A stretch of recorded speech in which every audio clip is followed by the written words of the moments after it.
It's not easy to talk about cancer. After all, cancer is a broad yet deeply personal disease state. There are common cancers, rare cancers, cancers with preventative treatment options, and challenging cancers that are usually terminal. Nearly every medical marketing agency has to message around this incredibly complicated, sensitive health topic. For some, it's even their sole focus. Across MM+M's digital, print, and audio arms, we tend to cover a lot of cancer awareness campaigns and major scientific developments in the oncology space. We also speak with patient advocates, including a prominent one you'll hear from in a couple weeks. ASCO is an example of how the industry is having a more dynamic conversation about cancer care, issues with access, and ensuring that promising medical advancements can have a more immediate impact on those in need. Our pharma editor Lesha Bushek just returned from ASCO, where thousands converged to discuss the future of cancer and how we should communicate about it. With that in mind, Avalere Health CEO Amari Uriker returns to the show alongside Chief Creative Officer TJ Simfel to discuss the Within Reach project. Launched shortly before ASCO, Within Reach isn't a campaign from the Agency 100 honoree. As the two leaders explain, Within Reach is a multimedia anthology that supports patients and caregivers with real-life stories and clinical insights to better understand and navigate all aspects of cancer care. And in lieu of the trend segment, our reporter Bella Jakowski brings us a conversation with ViiV Healthcare about its latest PrEP campaign during Pride Month.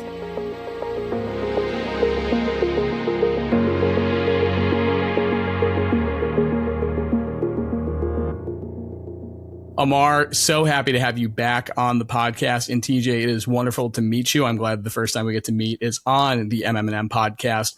A lot to get into here, but let's start at the top. Avalere Health back in the Agency 100, 3% revenue growth. A lot of good stuff going on at the agency. Amar, what was it like to be recognized again with making the MM+M Agency 100? We love to be a part of the Agency 100. It always is a delightful moment to see us stacked up with the rest of the competitors and the changing context and the construct of who we are getting ranked up against at Agency 100 as well. We are proud to where we stand right now in terms of the growth, in terms of the changes that we've done organizationally, the infrastructure build that we've been at for the last 18 months or so. But at the same time, I'm equally challenged by some of the new entrants that we've now seen come upon Agency 100. And as I said, how the construct and the context of the top 100 agencies are shifting in the United States is also an interesting story unfolding in front of our own eyes that kind of keeps us up on our toes in terms of, yes, we've done well, but what do we now need to continue to do differently to make sure that, one, we stay competitive, two, but also selfishly and ambitiously try and be at a higher rank than where we are right now.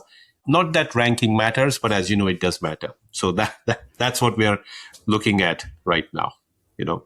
It doesn't matter, but it does matter, I think is kind of the upshot when I talk to a lot of your peers across the medical marketing landscape. I am curious on that front too. You know, when we had you last on the podcast, that was back in January, and you had Sarah on, and obviously it was talking about kind of being able to bring her over amid everything that was going on with the Omnicom mega merger. And so we haven't had a chance to talk since then. I'm curious what the first half of the year, since we're recording here in the middle of June, has been like at Avalere, because I think your point's well taken, where it's like, obviously you guys can go tunnel vision mode and focus on your clients and your world and everything. But then this gives you a broader understanding of where the industry is at. How do you compare your first half of the year to where you would like to see the agency go in the future? We've had an incredible start to the first half of this year across many different counts, the least of them being the opportunities that we are getting to continue to pitch and win new work with our existing clients as well as new clients. Some of the strategies that we had on deck in terms of unfolding towards our focus on oncology, on biotech, our people learning and development related strategies, our focus on innovation, not just from a client work perspective, but the topic of the hour today on Within Reach. So it's been an incredible start. I almost am looking at 2026 as the year that is finally showing some, silver lining across the dark clouds that the industry and us have been through for the last few years. So overall, much more positive momentum, much more encouraging information, news, insights that we are seeing across our talent, across our clients. I can't wait to see what the next 6 months look like. And maybe that's when we'll have you back on the show as a little recap of 26 and a look towards 27. But I got one more Agency 100 question for you before we pivot topics a little bit. And we asked every agency to come up with a video game cover, and then some of them took it in all sorts of different directions. I can't say I was expecting to see you as a video game character. What was your reaction to that? From the drafting process to being like, this is the one that we're going with. I'm just so curious. Well, I can't take any credit for that because the person who actually did this is on the call and he probably is better equipped to answer that. I have to first thank you, MM+M, for publishing it the way it came out, to TJ and the team, to actually making me look like a really cool dad in front of my 17 and 11-year-old boys, because they had not ever imagined in their, span of their lives that they could actually see a cartoon, not a cartoon, but like a video game character of their own dad. They always thought he does healthcare advertising, which is, pretty serious, scientific. One would argue not as exciting as FMCG, Coca-Cola type of advertising. But for them to see their dad show up as a, video game character on an important publication like MM+M was quite a high point for me personally. I hope it did the job. I hope it did the job for Avalere Health as well in terms of what we wanted to communicate. But TJ, you might want to add a few things on that. Well, I would say, first of all, it's on Amar's business card, CEO and super cool dad. The Super Amario was a nice touch. At the end of the day, Amar is central to and was kind of the driving force for our Every Patient Possible mission at Avalere Health. And so everything we do is about every patient possible. We had to build the video game around every patient possible. And so it made sense to pay some respect to the super cool dad of every patient possible. Thank you. And no pressure at all when your boss comes to you and is like, oh yeah, like I'm going to be on it. You're like, yep, I'm going to make sure that this is the best video game character I can possibly come up with. Oh, absolutely. Absolutely. He's so cute. I'd love to play as Super Mario.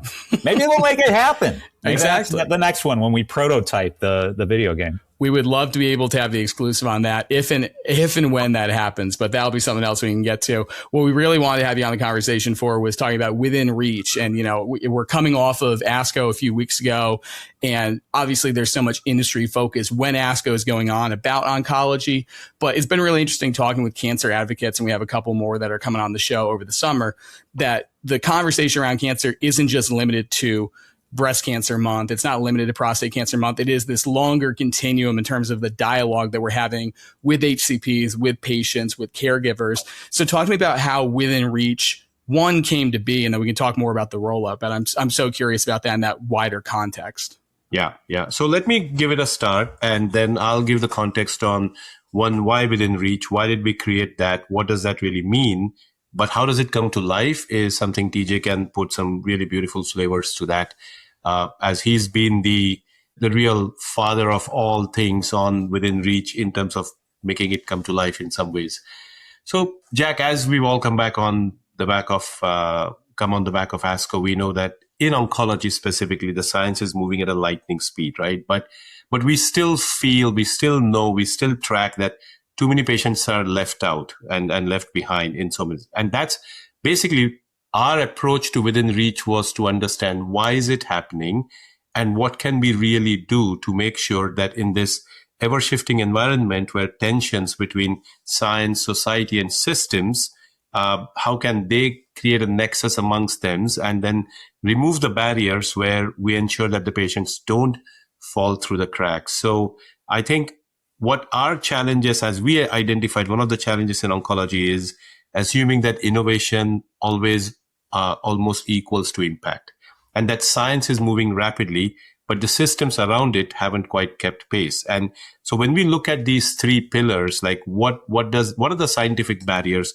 what are the system challenges, and what is the impact of society on all of this?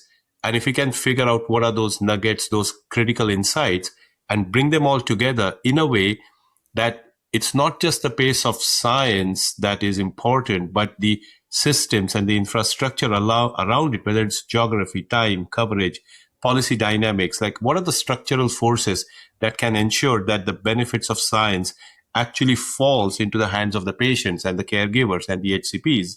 And that then overall leads to an impact into the society, not just from a psychological burden to the caregiver, but to also the, sense of satisfaction and belonging that the patients and the HCPs have towards their own partnerships, while ensuring that the stark racial, the socioeconomic disparities are also taken care of. So we need to examine all of these things holistically.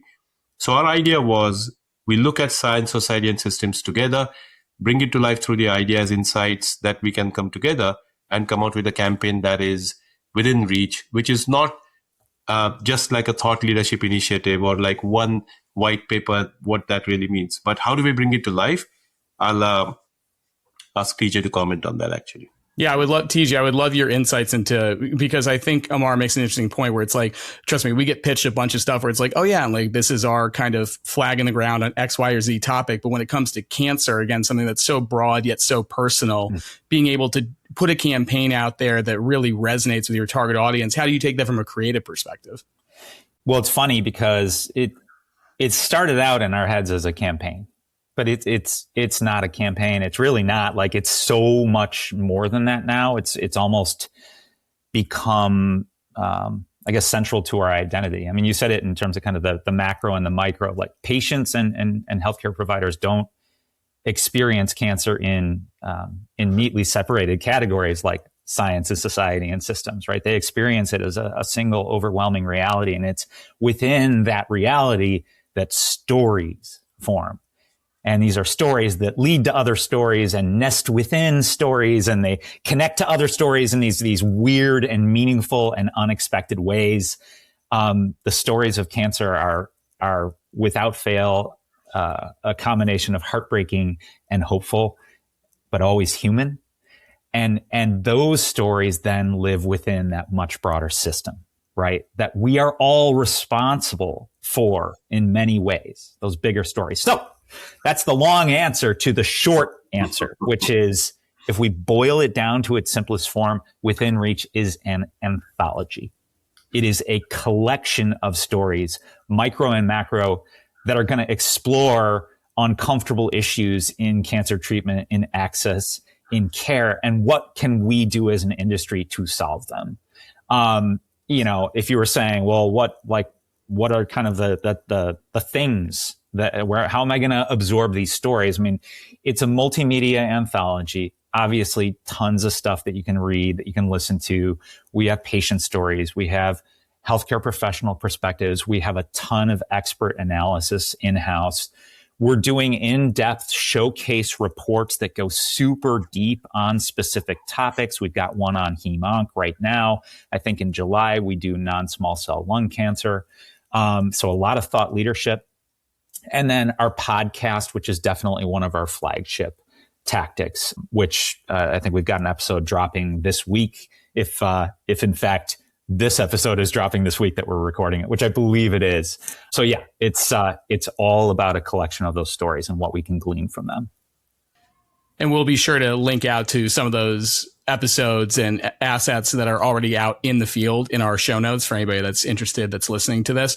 I want to ask a follow-up question. TJ, maybe you can take the lead on this one to start. It's like, we've seen so many different cancer initiatives. And I do think that even if they are well-meaning, there are times that we'll be pitched or we'll be covering something. It's like, okay, like this is, I don't want to say repetitive, but there are certainly the hallmarks, the stereotypes, the cliches that people play off of just because there's been so much out there over the years and decades. How, when you approach something like Within Reach, do you try and take a nuanced or fresh perspective on something that, again, has been out there for so long, even though there are, to your point, a lot of these new innovations? I think about the conversation we've seen around Revolution Medicine's pancreatic cancer drug over the past couple of weeks has completely reinvigorated stuff. So how do you take that from a creative perspective? Well, it's interesting. I mean, I think we think of this as the idea of like, we want to walk with patients. We want to talk like oncologists. The interesting thing with so much stuff that's been done is there's been great stuff that's been done, but sometimes we're not even talking the talk in our industry. We're talking about ourselves. We're talking about our how. We're not talking about the broader why of the industry. Why do we exist? And then it's through, and I will say a ton of it is about committing to something in the long term. Because again, like I started with, this isn't a campaign. This is a commitment. And to me, it's about the commitment of bringing in outside expert perspectives, combining them in-house with our experts to really, really dig in, and then combining those human stories, those individual stories with the broader macro story so that we never lose touch. Obviously, you can't go too far in one direction or the other. If you're purely emotion and creative, then you're missing all the substance that's going to provide any kind of actionable insights for clients and beyond. But if you're only substance, you're going to lose people. You won't hook them in the first place. And so we think we're kind of walking that tightrope very, very well. Yeah, and Jack, if I may double click on something that you just started off saying, it's not a campaign, it's a commitment, right? And therefore we took the time and the effort to come out with Within Reach when we came out with Within Reach. We could have done the same time at ASCO last year, but as you saw, the evolution of Avalere Health over the last 12, 18 months has been about one, every patient possible. It is something that we truly, truly, truly believe in. And then we built an entire organization and an infrastructure around it, which is advisory, medical, and marketing. So this is not US marketing coming out with a campaign that's going to change a particular behavior. This is about us getting into the difficult challenges of oncology and saying, how do we now leverage our assets across the organization, whether it's in the policy part or the access part, whether it's in the science part with medical, and then, of course, with insights and creative thinking and engagement and outreach through our US marketing colleagues, right? So it's like, I look at this as a combination of three things happening at the same time. One, our super commitment to every patient possible at the same time. Oncology is an area where science is always running at a much higher speed than the impact that it is creating. And then thirdly, looking at what the barriers are, how do we juxtapose that with what we've built as an organization? And if we put our name on it, or if we put our commitment to it, can that be a long-term commitment and rather than a one-off campaign? So when we look at the science society systems, we match that with the advisory medical marketing part of the business. Then we put a lens on oncology, and then we go back to saying this is all about every patient possible.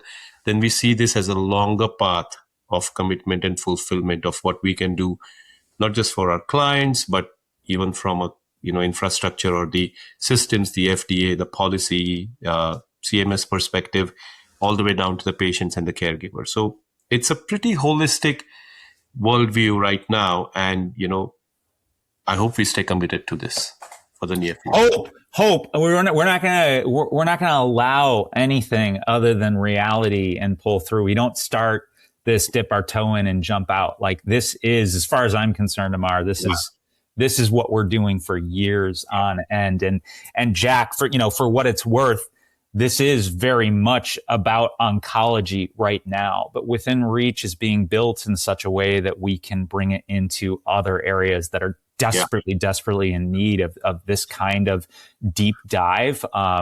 Rare disease, for instance, is one that we've got plans for in the future, but we've got so much first before we get into that. But that's what we mean by true commitment. Yeah. No, for sure. And I want to ask a follow-up question there, because you brought it up earlier, TJ, where it's like, it's not only, and Amar, I think your point's so well taken, where it's like the science is advancing at such a rapid clip, but there can feel like a lag to the impact. And we've seen, I think, what's been a real point of strife between, say, regulators in terms of approving certain medications that are showing promise, to thinking about getting them out in the marketplace, or at least giving patients the option to try if there is that potential to impact, whether cancer gets worse or if there's potential of death. I think that point is so well taken.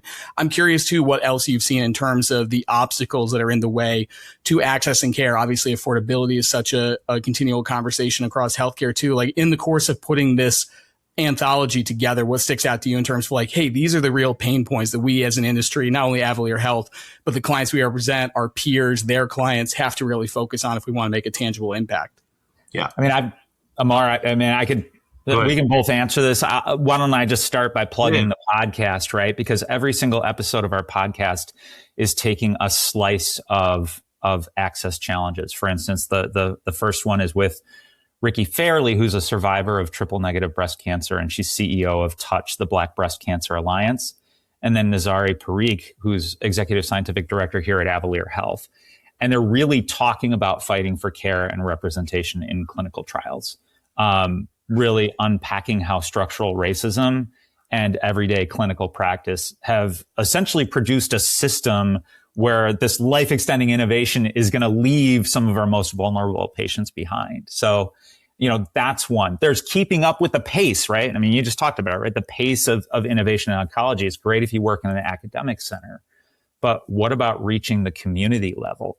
I mean, you can barely keep up with your own workload, let alone educating yourself on the latest innovations. That's episode 2, where we had Amy Pierre, senior clinical director of Avalere Health, come in and talk to Jada Hill, who's in our medical and scientific affairs department within marketing. So even right there, you start to see what Amar was talking about, taking these different topics and not thinking about them through a marketing lens, thinking of them through a lens of medical advisory and marketing, and then the society, science, and systems. Amar, did you want to answer that a different way? Not at all. I think you laid it out correctly. In fact, it kind of goes back to the point of the commitment. The irony and the sad part is that there are far too many challenges to tackle in this whole bridging the gap between science, innovation, and impact and access. So what we've looked at is unthreading every challenge into some form of an engagement, whether it could be an editorial piece or a thought leadership piece or a podcast. So I think that will continue for us in terms of our commitment to raising the awareness around it all. And hopefully somebody listens to it and somebody also acts on it as we continue to do the day-to-day work on improving access for our oncology clients or giving better care facility solutions for our caregivers and patients. And I mean, that is what you do on a day-to-day basis. But this is on top of that, is just creating a larger level of awareness and heightened sense of importance on what these challenges are and how should we tackle it. The first step towards that is to talk about it more openly, more directly, in innovative and creative ways. And that's what we are embarking on. It's at both times expanding and activating the conversation, which I think is what you're talking about there in terms of like, hey, this is, I think a lot of thought leadership can get bogged down in terms of the platitudes and the kind of being on a certain level in terms of like, no, let's actually get on the ground and make this a reality. So I really commend you both for that. I wanted to pivot just for the last part of the conversation here, because this is the last episode we're recording before Cannes. Just getting your thoughts in terms of what you're expecting to come out there. I don't know if either of you are going to Cannes, but when you look ahead to what next week is going to be from a medical marketing perspective, what stands out? I mean, if you track how pharma and health has kind of advanced, you can kind of look back. It really started from a very tactical kind of campaign, very kind of creative approach, and then in recent years, technology has been a massive driver of what's standing out at Cannes, what's leading. And then one that's very, very near and dear to my heart is how much we see moving into film as a medium for storytelling. And you see all kinds of things winning with craft. I mean, if you look at Clio Health, for instance, there's a ton of craft in film. Obviously, still health advocacy is going to be the lowest hanging fruit, we'll say, for winning awards. But I would continue, I would say, to put my bets on the biggest swings in filmmaking and technology. Yeah, I mean, I fully agree with you, TJ, on that.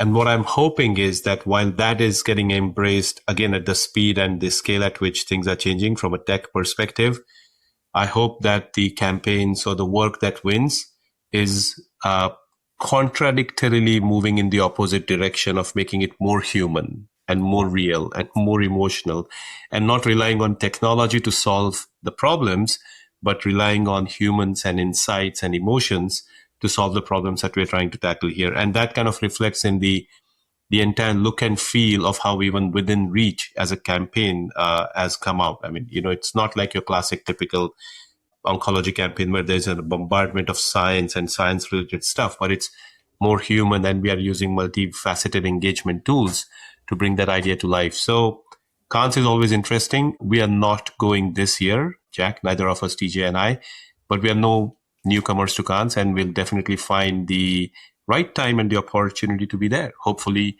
next year. I'm the same way. I've not gone to Cannes. I won't be there this year, but I will do a shameless plug for MM+M. Our editorial director, Jameson Fleming, will be there along with editor at large, Steve Madden. So you will see both of them there in addition to so many other people that are on our team on the events and custom side, our sales team. So that's for anybody that's in the audience. Keep a lookout for MM+M alongside our Haymarket Media colleagues, campaign and PR week.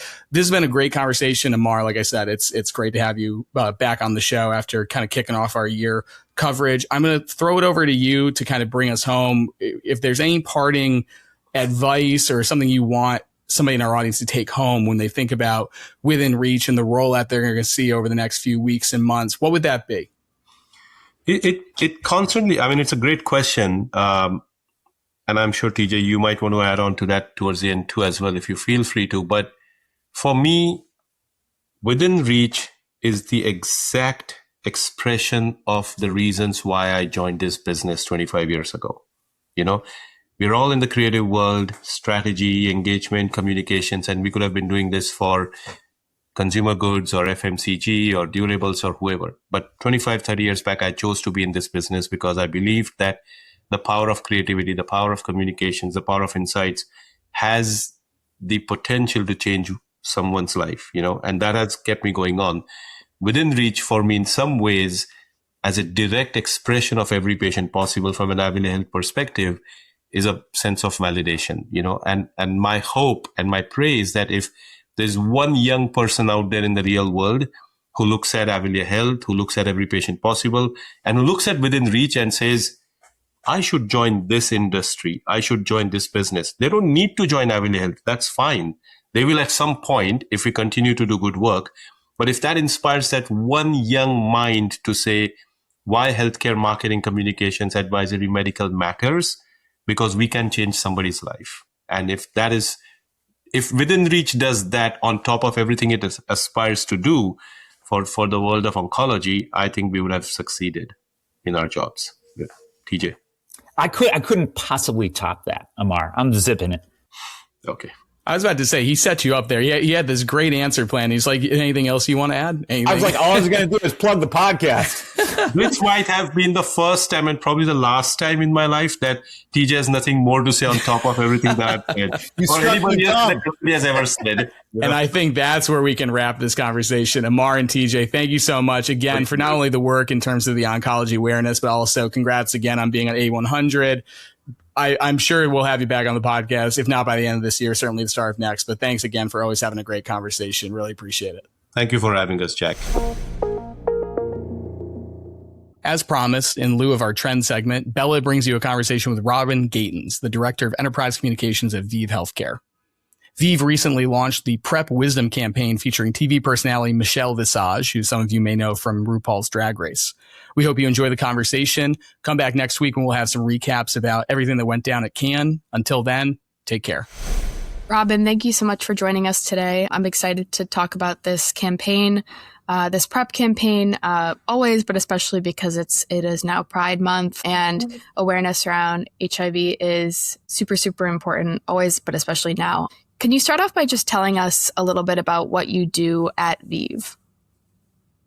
Sure. So I am a member of the Communications and External Affairs Department here at ViiV Healthcare. And a lot of what we do is work with our communities who are most disproportionately impacted by HIV and raise awareness about treatment and HIV prevention options. Great. And this campaign we're talking about today has a really big name involved. Michelle Visage, who is just awesome and such a big get for this messaging. I'm curious, to hear from you what she brought to this campaign and to this message that maybe a traditional healthcare spokesperson might not have. Yeah, I think, Michelle brings just incredible passion to the project. She talks very openly about her experience growing up, particularly during the 80s. And I relate to that too, because I also was growing up during the 80s and aware of the HIV epidemic. It has ever since then, she's been such a passionate advocate for both the HIV community and the LGBT community. She talks very openly about how she wants to lift and lend her voice to projects that help people who are either in the LGBTQ community or living with HIV. So having her as a partner on this project has just been fantastic. I think she lends a very authentic, caring voice to the project. In the campaign, as I understand it, is built around this idea of getting PrEP wise. So what does ViiV sort of think about what people still misunderstand about PrEP, and especially as it relates to long-term injectable options? Yeah, well, even taking a step back, if you look at the CDC numbers, there are 2 million people in the U.S. who could benefit from PrEP, but only 25% of people are actually using it. So just in general, there's a huge need to raise awareness about HIV prevention and PrEP. Since PrEP first came on the market over a decade ago with daily oral PrEP options, things have changed. The landscape has changed. We now have long-acting injectable PrEP options on the market, but there's more than one. And so we want people to know that there are important differences between those injectable PrEP options beyond just the dosing schedule. And we hope that through this campaign that we'll be able to raise awareness of those important differences and questions that they should really ask themselves and ask their healthcare providers so that they can have a better conversation with each other, shared decision making, and determine which injectable PrEP option might be best for them. And we mentioned at the top of the episode, we're recording this during Pride Month, which is a natural moment to sort of go in with this campaign. But of course, HIV is a problem year round. How is ViiV thinking about sort of keeping this message alive beyond June? So we've been working in this space since the end of 2021. That was when our first HIV prevention option was approved by FDA.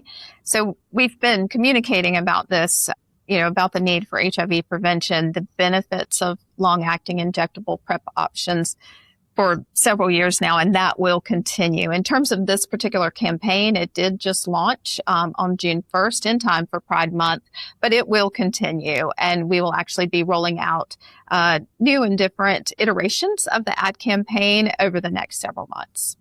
Great. And I think, generally speaking, historically, campaigns about sexual health can be stigmatized, but also sometimes run the risk of being overly clinical or sanitized. That's not the impression I got looking at the materials for this campaign. So how did your team work to make this one feel sort of direct, accessible, resonant, and, culturally relevant? Well, I think you're absolutely right. I mean, we do know that talking about sexual health and particularly about HIV and HIV prevention, there is some stigma around that. People are uncomfortable having those conversations. And so it was really important to create a campaign and provide resources that we felt were very simple, understandable, but also empowering, so that people who could benefit from PrEP could actually go on the website, getprepwisdom.com, look and see some of the questions that they should be asking themselves and asking their healthcare provider, so that they can have those better conversations and be more open and honest about what's really going to work best for them, so that ultimately they can get on an option that best fits their lifestyle and that they'll stick with. Yeah, the sticking to it, the treatment adherence is so important. And I'm glad you mentioned providers, healthcare providers. What sort of impact are you hoping that this campaign has on those providers? Do you think that it's, can serve a dual purpose, as far as education for providers in addition to patients, or who may need to or want to ask their providers about PrEP? 100%. So one, healthcare providers are also audiences, right? They see commercials too. So we'll reach them, although they're not the primary audience for the campaign. But it's just as important. Like, we know from our own research that doctors and patients it's hard to start a conversation about sexual health and prevention or HIV treatment for that matter. Doctors assume that if a patient's interested, if they're on an option and they're not 100% satisfied, that they'll bring it up to the doctor and ask for a different type of option. But that's not always the case. A lot of times the patients are sitting back and assuming the exact opposite, that if there's something else that they should be trying or thinking about, that the doctor's going to bring it up, or if prevention's right for them, that the doctor will initiate that conversation. And so what happens is both are waiting and neither one initiates. So we're hoping that this campaign will really raise awareness of the importance of those conversations, get them to have a deeper, open, honest conversation to better understand what are the differences in long-acting injectable PrEP, and talk about, okay, where on the body is the injection given? Could the PrEP medicine interact with other medicines or other supplements that the person may be taking or could take in the future? Other beyond just the dosing schedule, what else could you expect or should you expect with each injection? So really taking that a step further and getting to the point where there's a better understanding about the options, and they can make a decision about which option would be best for that individual. And I'd love to talk a little bit about the website, the platform you all have stood up, because I took a look at that also. And I think, it's very vibrant, colorful, interactive. You're able to see from, non-celebrity people also who are impacted by HIV or, longtime PrEP users. What was your sort of thinking around the design, like the aesthetics around that, and how you expect that, patients might interact with it? Well, I don't know. I wasn't involved specifically in the development of the website, so can't go into a ton of detail, but I do know that one of the intentions was to make it very simple, very engaging, give people not only just very quick information like those key questions to ask their doctor, but then also give them some resources that could help them. So if it's someone who's not already connected to a doctor that they feel comfortable talking to about HIV prevention, there's a place on there where they can go online and put in their zip code and find a healthcare provider closest to them. Maybe sexually transmitted infections and testing for those STIs, maybe that's something that they're interested in as well. There's resources there for them to get to. So it was really to provide something simple to navigate, obviously engaging. Lovely to see Michelle front and center on the front of the web page. But in terms of any kind of like color design or font choices or anything like that, I was not involved in the creative development of the website. No, I mean, you really answered my question. I think the aesthetics, I more so mean just like how you're conveying educational content. And I think to your point about, questions that people might have that they may think are too small or not, worth bringing, like even something you mentioned, like where the injection goes, like those are types of things that, patients want to know and need a reliable source of information to find out. And so, of course, it's important to have a platform like the one that you'll have created to do that. So I guess if I could ask you sort of one final like wrap up question, and speaking of, our audience of like healthcare marketers and people who work in pharma and biotech, I love to ask sort of what they would consider to be a success of the campaign. Like looking a month from now, maybe you've, in the little time it's been out here, had some little successes you want to mention, but just overall sort of what you would consider a success for the work. Well, I think short term or in terms of like easily measurable success, obviously traffic to getprepwisdom.com. That would be definitely a win, a success. But ultimately, the bigger win is to get more people on PrEP, have them be aware of HIV prevention options, make them aware that there are long-acting injectable PrEP options now, and to understand those differences and really go in and have those conversations with their healthcare provider and and find an option that's the best fit for them. That's a little harder to measure down the road, but that's ultimately what we really want, is to be able to, ViiV's goal, we ultimately want to end the HIV epidemic, and HIV prevention options play a huge role in that. Absolutely. And education about the range of options that are available now for folks, which I imagine can feel both overwhelming, but also comforting, And hopefully empowering, right? So knowing that you have more choices than ever before, there's more options, there's more things that you can just find. Like, some people may not want to take an oral pill, or that might not be the right choice for them, but a long-acting injectable might be. So I hope it's more of an empowering message than an overwhelming message. Choice is good. Yes, choice is good. Absolutely. Well, Robin, great. Thank you so much for this conversation. It's an exciting campaign and a good way to ring in Pride Month for sure. And we'll, keep an eye out for more work from ViiV in the future. Wonderful. Thank you so much, Bella. Thanks.